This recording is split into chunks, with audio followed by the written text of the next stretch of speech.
एक बहुत ही सुंदर साम्राज्य था महिष्मती साम्राज्य। महिष्मती साम्राज्य की राजकुमारी इला स्वभाव से चंचल और जिज्ञासु थी। महल की सुख सुविधाओं से अधिक उसे प्रकृति के रहस्य लुभाते थे। महल की उत्तर दिशा में एक विशाल जंगल था, रक्तवन। लोक कथाओं के अनुसार वहां समय ठहर जाता था। वैसे तो वह जंगल बहुत ही सुंदर और रहस्यमय था, लेकिन जो वहां गया वह कभी लौटकर नहीं आया। एक दिन राजकुमारी दिला ने सोचा, क्यों ना उसे संकट में जाकर देखा जाए। एक सुबह जब पूरा महल गहरी नींद में था, इला ने एक साधारण सूती लिबादा ओढ़ा और अपने पसंदीदा घोड़े पर सवार होकर जंगल की सीमा तक पहुंच गई। जैसे ही उसने सीमा पार की, हवा का रुख बदल गया। पक्षियों का चहचहाना अचानक बंद हो गया और एक भारी सन्नाटा छा गया। राजकुमारी हिला ने जंगल में रहस्यमय फूल पेड़ पौधे देखे। जैसे ही राजकुमारी ने उन फूलों को छुआ, अचानक धरती कांपने लगी। पेड़ों की टहनियां अपने आप टूटने लगी। राजकुमारी इला को पीछे से किसी जानवर के दहाड़ने की आवाज आने लगी। जैसे ही राजकुमारी ने पीछे मुड़कर देखा तो वहां कोई साधारण जानवर नहीं, बल्कि एक शेर था। उसकी ऊंचाई एक हाथी के बराबर थी। उसकी आंखें दहकते अंगारों जैसी लाल थी और उसके शरीर पर प्राचीन सुनहरे चिन्ह रून चमक रहे थे। राजकुमारी इला उस विशालकाय शेर को देखा तो उसके हाथ पैर कांपने लगे। इला ने भागने की कोशिश की, लेकिन शेर की एक दहाड़ ने उसे जड़वत कर दिया।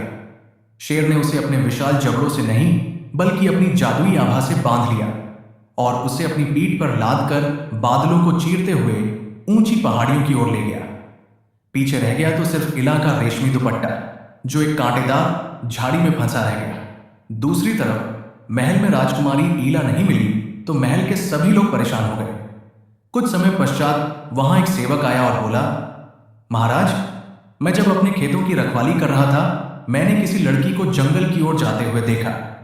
यह सुनकर महल में शोक की लहर दौड़ गई। राजा ने अपनी सेना को आदेश दिया, जो कोई भी राजकुमारी इला को सही सलामत वापस लेगा उसे ढेर सारा इनाम मिलेगा। लेकिन अनुभवी सेनापति भी रक्तवन के नाम से कांप उठे। तभी राजकुमार विक्रम सभा में प्रविष्ट हुआ। उसकी आंखों में क्रोध और दृढ़ निश्चय की चमक थी। उसने अपनी पूर्वजों की तलवार उठाई और भरी सभा में घोषणा की, जब तक मेरी बहन की सांसें चल रही हैं, यमराज भी मेरा रास्ता नहीं रोक सकते। मैं जब तक अपनी बहन इला को सही सलामत नहीं लाऊंगा, तब तक इस महल की चौखट पर कदम नहीं रखूंगा। विक्रम अकेले ही उस भयानक जंगल की ओर निकल पड़ा।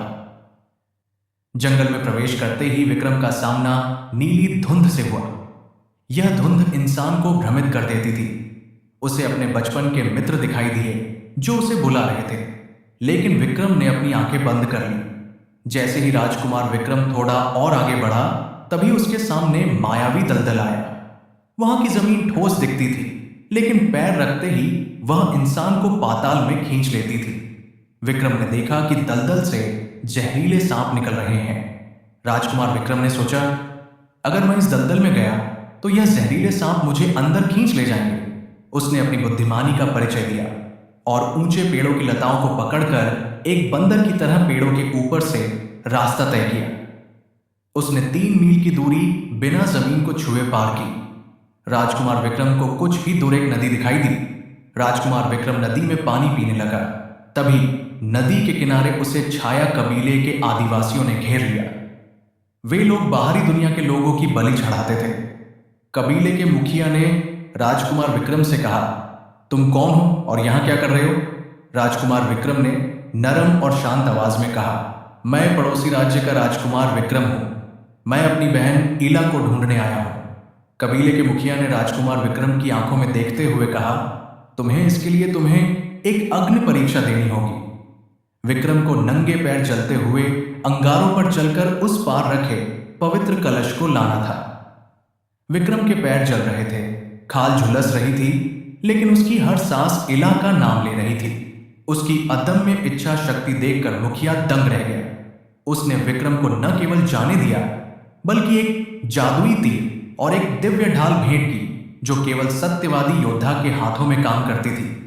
अब राजकुमार विक्रम को आगे बढ़ने के लिए उसे अंधेरी नदी पार करनी थी।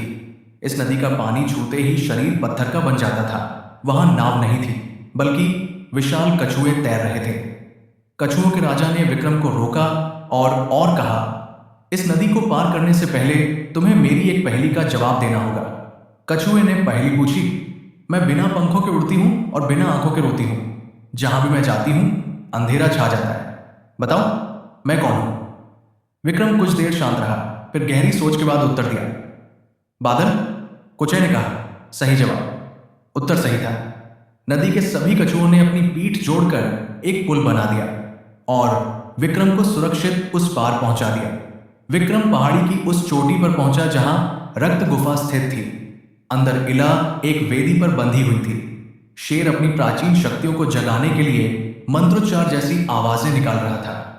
उसे देखकर ऐसा लग रहा था कि वह इला को मारना नहीं चाहता था, बल्कि उसे एक प्राचीन श्राप से मुक्ति पाने की चाबी के रूप में इस्तेमाल कर रहा था।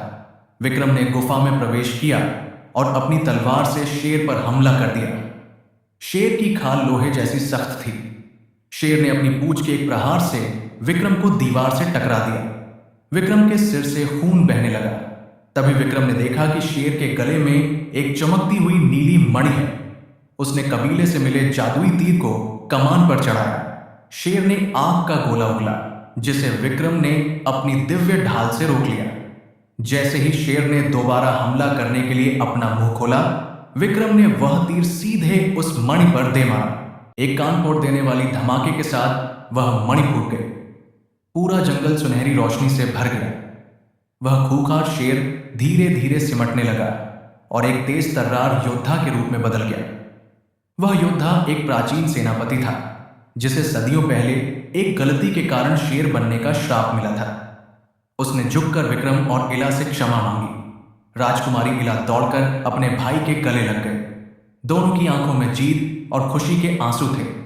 जब विक्रम और इला महिष्मती की सीमा पर पहुंचे तो पूरे राज्य में शकनाद होने लगा। 7 दिनों और 7 रातों तक उत्सव मनाया गया। राजकुमार विक्रम अब केवल एक राजकुमार नहीं, बल्कि एक महान नायक बन चुका था। कहानी अच्छी लगी हो तो एक वीडियो को लाइक, एक कमेंट जरूर से कीजिए।